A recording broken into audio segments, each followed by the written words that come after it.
आज के व्याख्यान में हम उपयोगितावाद के प्रमुख समर्थक जर्मी बेंथम के उपयोगितावाद के विभिन्न पक्षों का विस्तारपूर्वक विवेचन करते हुए बेंथम के उपयोगितावाद का आलोचनात्मक परीक्षण करेंगे तथा साथ ही बेंथम के उपयोगितावाद से संबंधित कुछ महत्वपूर्ण प्रश्नों पर विचार करेंगे। 18वीं एवं 19वीं शताब्दी में जर्मी बेंथम, जॉन स्टुअर्ट मिल तथा हेनरी सिजविक ने मानवीय कर्मों एवं नियमों के मूल्यांकन के लिए एक प्रमुख नैतिक सिद्धांत का प्रतिपादन किया जिसे उपयोगितावाद की संज्ञा दी जाती है। उपयोगितावाद का मूल आधार अधिकतम व्यक्तियों का अधिकतम सुख या हित है, अर्थात उपयोगितावाद के अनुसार वही कर्म या नियम शुभ है जिसके अंतर्गत अधिकतम व्यक्तियों का अधिकतम सुख या कल्याण निहित है। बेंथम सुखमूलक उपयोगितावाद के प्रमुख समर्थक माने जाते हैं। बेंथम ने अपनी प्रसिद्ध पुस्तक An Introduction to the Principle of Morals and Legislation में अपने उपयोगितावाद से संबंधित महत्वपूर्ण विचार प्रस्तुत किए हैं।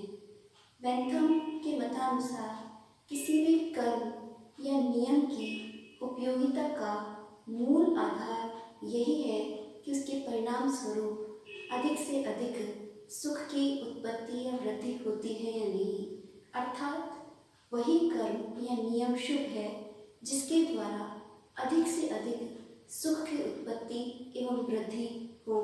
जो कर्म या नियम सुख की उत्पत्ति एवं वृद्धि में सहायक नहीं है वह अशुभ है, और जो कर्म या नियम सुख की उत्पत्ति एवं वृद्धि में सहायक है वह शुभ है। इस प्रकार सुख को ही उपयोगिता का मूल आधार मानने के कारण बेंथम सुखमूलक उपयोगितावाद के समर्थक माने जाते हैं। बेंथम ने अपने सुखमूलक उपयोगितावाद का समर्थन मनोवैज्ञानिक सुखवाद, मनोवैज्ञानिक स्वार्थवाद एवं नैतिक सुखवाद के आधार पर किया है। बेंथम का मानना है कि मनुष्य के जीवन का प्रमुख प्रश्न ये है कि मानवीय कर्मों का प्रयोजन क्या है, अर्थात किस उद्देश्य से प्रेरित होकर मनुष्य कोई कर्म करता है। बेंथम की मान्यता है कि मनुष्य के समस्त कर्म सुख की प्राप्ति एवं सुख की वृद्धि की इच्छा से ही प्रेरित होते हैं, अर्थात प्रत्येक मनुष्य कोई भी कर्म करने के लिए तभी प्रवृत्त होता है जब उसे उसके द्वारा अधिक से अधिक सुख की प्राप्ति हो। अतः बेंथम का मानना है कि प्रकृति ने मनुष्य को सुख और दुख इन दोनों के शासन में रखा है और ये दोनों ही निर्धारित करते हैं कि मनुष्य किस कर्म की ओर प्रवृत्त होगा और किस कर्म की नहीं। बेंथम मनोवैज्ञानिक सुखवाद के साथ साथ मनोवैज्ञानिक स्वार्थवाद का भी समर्थन करते हैं। हॉब्स की भांति बेंथम की मान्यता है कि मनुष्य पूर्णतः स्वार्थी प्राणी है, अर्थात मनुष्य किसी भी कर्म में तभी प्रवृत्त होता है जब उसके द्वारा उसे अपने हित या सुख की प्राप्ति होती है, अर्थात जिस कर्म में मनुष्य का अपना व्यक्तिगत हित या सुख निहित नहीं है, मनुष्य की उस ओर स्वाभाविक प्रवृत्ति नहीं होती है, क्योंकि मनुष्य का स्वभाव ऐसा है कि वह केवल अपने हित और सुख को ध्यान में रखकर ही किसी कर्म की ओर प्रवृत्त होता है। इस प्रकार बेंथम मनोवैज्ञानिक सुखवाद एवं मनोवैज्ञानिक स्वार्थवाद का समर्थन करते हैं। इन दोनों के अतिरिक्त बेंथम नैतिक सुखवाद का भी समर्थन करते हैं। बेंथम की मान्यता है कि वही कर्म हमें करना चाहिए या वही कर्म शुभ है जिसके द्वारा अधिक से अधिक सुख की प्राप्ति एवं कम से कम दुख की प्राप्ति हो, अर्थात कोई भी कर्म करने से पहले मनुष्य के समक्ष ये प्रश्न होता है कि क्या वह जिस कर्म में प्रवृत्त हो रहा है उसके द्वारा उसे अधिक से अधिक सुख की प्राप्ति होगी या नहीं, अर्थात मानवीय समस्त कर्मों के जो लक्ष्य है बेंथम के मतानुसार वह सुख ही है। बेंथम सुख को ही स्वतः साध्य शुभ एवं अपने आप में वांछनीय मानते हैं। बेंथम की मान्यता है कि सुख के अतिरिक्त यश, धन, मान, सत्ता, चारित्रिक उत्कृष्टता, सद्गुण आदि अपने आप में शुभ नहीं होकर सुख के साधन के रूप में ही शुभ हैं। अतः सुख ही अपने आप में शुभ एवं वांछनीय एवं स्वतः साध्य है। मनुष्य को उसी कर्म की ओर प्रवृत्त होना चाहिए जिसके द्वारा उसे अधिक से अधिक सुख की प्राप्ति एवं कम से कम दुख की प्राप्ति हो। अर्थात किसी भी कर्म के शुभत्व का मूल आधार उसके परिणाम स्वरूप प्राप्त होने वाला सुख है। अतः बेंथम सुख को ही अपने आप में वांछनीय एवं शुभ स्वीकार करते हैं। बेंथम ने नैतिक सुखवाद के आधार पर यह स्पष्ट किया कि हमें उसी कर्म में प्रवृत्त होना चाहिए जिसके द्वारा अधिक से अधिक सुख की प्राप्ति एवं कम से कम दुख की प्राप्ति हो। यहाँ हमारे समक्ष ये प्रश्न उपस्थित होता है कि क्या सुख का मापन किया जा सकता है या नहीं। यहाँ ये स्पष्ट करना भी आवश्यक है कि बेंथम सुखों में गुणात्मक भेद नहीं स्वीकार करके केवल मात्रात्मक भेद स्वीकार करते हैं। बेंथम के मतानुसार सभी सुख गुणात्मक दृष्टि से एक समान हैं, उनमें केवल मात्रात्मक अंतर है। जो कर्म अधिक सुख की उत्पत्ति में सहायक है वह अधिक श्रेष्ठ है। अतः बेंथम का मानना है कि शारीरिक एवं मानसिक सुखों में कोई अंतर नहीं है। शारीरिक और मानसिक सुख दोनों एक समान हैं। बेंथम सुखों में केवल मात्रात्मक भेद को स्वीकार करते हैं, गुणात्मक भेद को नहीं। बेंथम के मतानुसार वही कर्म शुभ है जो अधिक से अधिक सुख या की उत्पत्ति एवं वृद्धि में सहायक हो। तो हमारे समक्ष ये प्रश्न उपस्थित होता है कि क्या सुखों को मापा जा सकता है या नहीं, क्या सुख का मापन किया जा सकता है, क्या सुख की न्यूनता या अधिकता का कोई मापदंड है या नहीं। बेंथम ने सुखों के मापन के लिए एक प्रमुख सिद्धांत का प्रतिपादन किया है जिसे सुख कलन का सिद्धांत कहते हैं। बेंथम ने इस सुख कलन के सिद्धांत के 7 मापदंड प्रस्तुत किए हैं: तीव्रता, अवधि, निश्चितता, निकटता, उत्पादकता, शुद्धता एवं व्यापकता। बेंथम की मान्यता है कि ये 7 मापदंड हैं जिनके द्वारा हम किसी भी कर्म की न्यूनता या अधिकता का मापन कर सकते हैं। बेंथम कहते हैं कि हमारे समक्ष जो करणीय कर्म उपस्थित होते हैं उनमें हमें करते समय ये ध्यान रखना चाहिए कि 2 कर्मों में से जो अधिक तीव्र है वही हमारे लिए वांछनीय है। इसी प्रकार जिस कर्म की अवधि अधिक है वह कम अवधि वाले कर्म की अपेक्षा अधिक वांछनीय है। तीव्रता और अवधि के साथ साथ बेंथम की मान्यता है कि जो कर्म हमें निश्चित रूप से सुख प्रदान करे हमें उसी की ओर अग्रसर होना चाहिए। इसके साथ ही बेंथम की मान्यता है कि निकटता, जो कर्म जिसके द्वारा हमें निकट रूप में सुख की प्राप्ति हो या तात्कालिक रूप से सुख की प्राप्ति हो, वो हमारे लिए अधिक शुभ है। इसके साथ ही बेंथम की मान्यता है कि जब भी हम कोई कर्म करें तो हमें ये ध्यान में रखना चाहिए कि उस कर्म के द्वारा हमारे सुखों के उत्पादन में वृद्धि हो रही है या नहीं, अर्थात वह कर्म हमारे सुखों की उत्पत्ति उनकी वृद्धि में सहायक है या नहीं। इसके साथ ही बेंथम ये मानते हैं कि दुख मिश्रित सुख की अपेक्षा विशुद्ध सुख हमारे लिए वांछनीय है। और इसके अतिरिक्त 7वां मापदंड प्रस्तुत करते हुए बेंथम कहते हैं कि जब भी कोई कर्म हम करें तो हमें ध्यान रखना चाहिए कि वह कर्म केवल वैयक्तिक हित या कल्याण में सहायक नहीं होकर अधिकतम व्यक्तियों के अधिकतम हित या कल्याण में सहायक हो। अर्थात बेंथम की मान्यता है कि किसी भी कर्म को करते समय हमें यह ध्यान रखना चाहिए कि उसके द्वारा अधिकतम व्यक्तियों के अधिकतम सुख में वृद्धि होती है या नहीं। यहाँ बेंथम ने जो 7 मापदंड प्रस्तुत किए हैं उनमें से प्रथम 6 वैयक्तिक सुख से संबंधित है, लेकिन अंतिम जो 7वां मापदंड है जो व्यापकता की बात करता है, जो अधिकतम व्यक्तियों के अधिकतम हित का समर्थन करता है, वही बेंथम को उपयोगितावाद का समर्थक बनाता है। बेंथम ने ये जो 7 मापदंड प्रस्तुत किए हैं, इन 7 मापदंडों के साथ साथ ही बेंथम के उपयोगितावाद के समक्ष एक प्रश्न यह भी है कि जब बेंथम मानते हैं कि मनुष्य स्वभाव स्वभाव से ही स्वार्थी है। वह केवल अपना ही हित और सुख चाहता है और मनुष्य को अपने ही सुख या हित के लिए प्रयत्नशील होना चाहिए। जबकि उपयोगितावाद हमें ये कहता है कि हमें अधिकतम व्यक्तियों के अधिकतम हित या सुख के लिए कर्म की ओर प्रवृत्त होना चाहिए, अर्थात हमें वही कर्म करना चाहिए जिसमें हमारा वैयक्तिक हित नहीं निहित होकर अधिकतम व्यक्तियों का अधिकतम हित निहित हो। ये जो दोनों मनोवैज्ञानिक सुखवाद है और उपयोगितावाद है वो परस्पर विरोधी प्रतीत होते हैं। अर्थात किस प्रकार मनोवैज्ञानिक स्वार्थवाद और मनोवैज्ञानिक सुखवाद को स्वीकार करते हुए उपयोगितावाद में समन्वय की स्थापना की जा सकती है।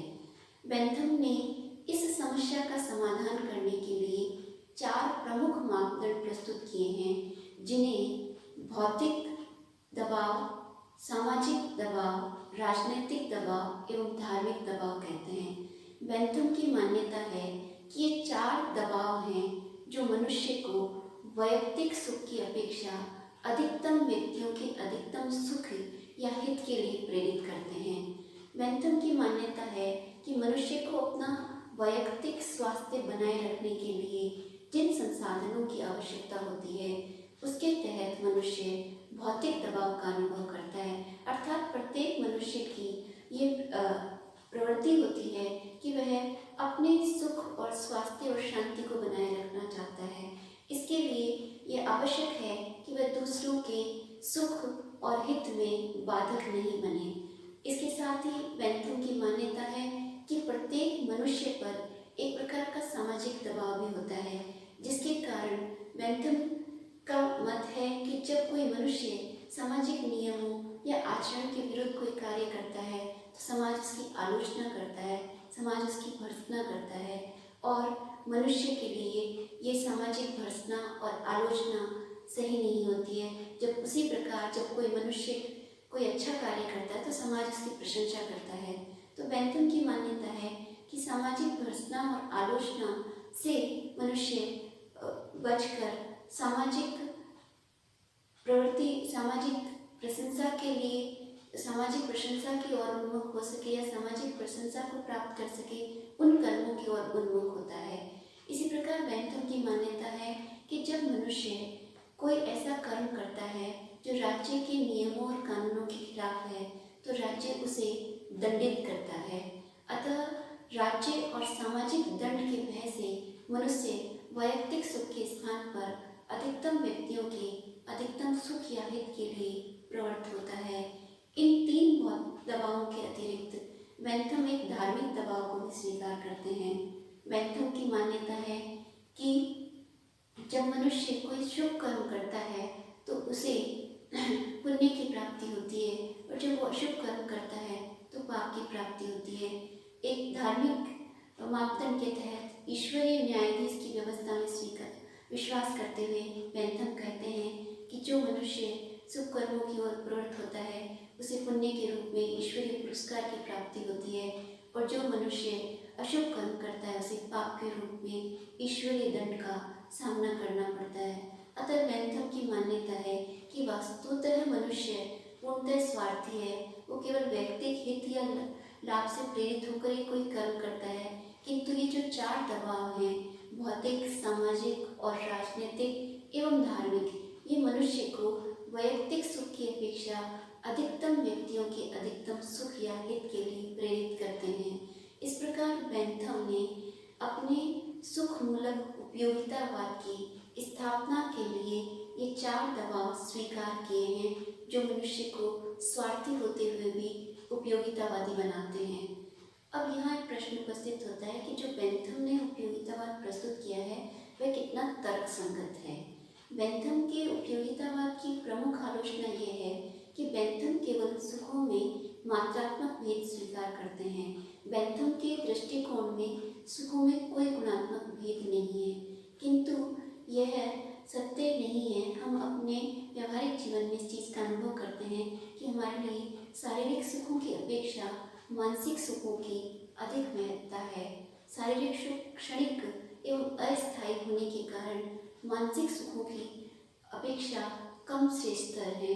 अतः बेंथम ने सुखों में केवल केवल मात्रात्मक भेद स्वीकार कर गुणात्मक भेद की जो उपेक्षा की है वो उचित नहीं है।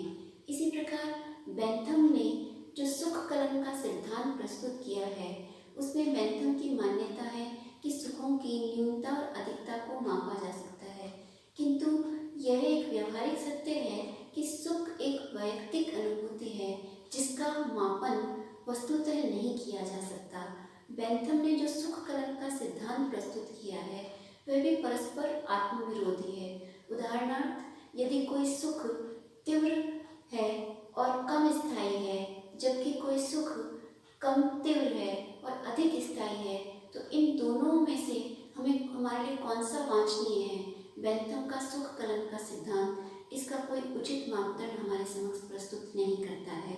इसके साथ ही बेंथम ने मनुष्य के उपयोगितावादी होने के लिए जो 4 दबाव स्वीकार किए हैं वे 4 दबाव भी मनुष्य को उपयोगितावादी या नैतिक बनाए इसकी कोई निश्चितता नहीं है, क्योंकि बाह्य दबावों के कारण किसी भी मनुष्य को हम सामाजिक हित के लिए प्रेरित नहीं कर सकते हैं और न ही नैतिकता के लिए। जब तक मनुष्य के अंदर ये आंतरिक अनुभूति नहीं होती है कि वह दूसरों के हित और कल्याण के लिए प्रवृत्त हो, तो हम बाह्य दबावों के द्वारा उससे सामाजिक हित की अपेक्षा नहीं कर सकते हैं। और बेंथम का जो उपयोगितावाद है वह उपयोगितावाद परिणाम सापेक्षी सिद्धांत है। बेंथम की मान्यता है कि हमें वही कर्म करना चाहिए जिसके द्वारा हमें अधिक से अधिक सुखों की प्राप्ति एवं कम से कम दुखों की प्राप्ति हो। प्रश्न यह है कि क्या किसी कर्म का परिणाम मनुष्य के अधीन है, क्योंकि किसी भी कर्म का करने का हमारे में अधिकार है। उस कर्म के परिणाम स्वरूप होने वाला प्राप्त होने वाला परिणाम मानवीय प्रयासों के अधीन नहीं है। हम निश्चितता पूर्वक ये नहीं कह सकते कि हमारे कर्म का अमुक यही परिणाम होगा, क्योंकि किसी भी कर्म का परिणाम भविष्य अधीन एवं दूरगामी होता है। अतः परिणाम सापेक्ष सिद्धांत को स्वीकार करके बेंथम ने जो परिणामों की बात की है वो तर्कसंगत नहीं है। ये बेंथम के उपयोगितावाद की प्रमुख आलोचनाएं हैं। बेंथम के उपयोगितावाद से संबंधित कुछ महत्वपूर्ण प्रश्न इस प्रकार है। बेंथम को सुखमूलक उपयोगितावादी क्यों कहा जाता है? बेंथम ने किस प्रकार मनोवैज्ञानिक सुखवाद, मनोवैज्ञानिक स्वार्थवाद एवं नैतिक सुखवाद के आधार पर उपयोगितावाद की स्थापना की है? बेंथम के सुख कलन के सिद्धांत को स्पष्ट कीजिए। बेंथम के द्वारा जो 4 दबाव बताए गए हैं उनकी व्याख्या कीजिए। बेंथम सुखों में केवल मात्रात्मक भेद क्यों स्वीकार करते हैं, स्पष्ट कीजिए। बेंथम के उपयोगितावाद की आलोचनात्मक व्याख्या कीजिए। ये बेंथम से संबंधित कुछ महत्वपूर्ण प्रश्न हैं।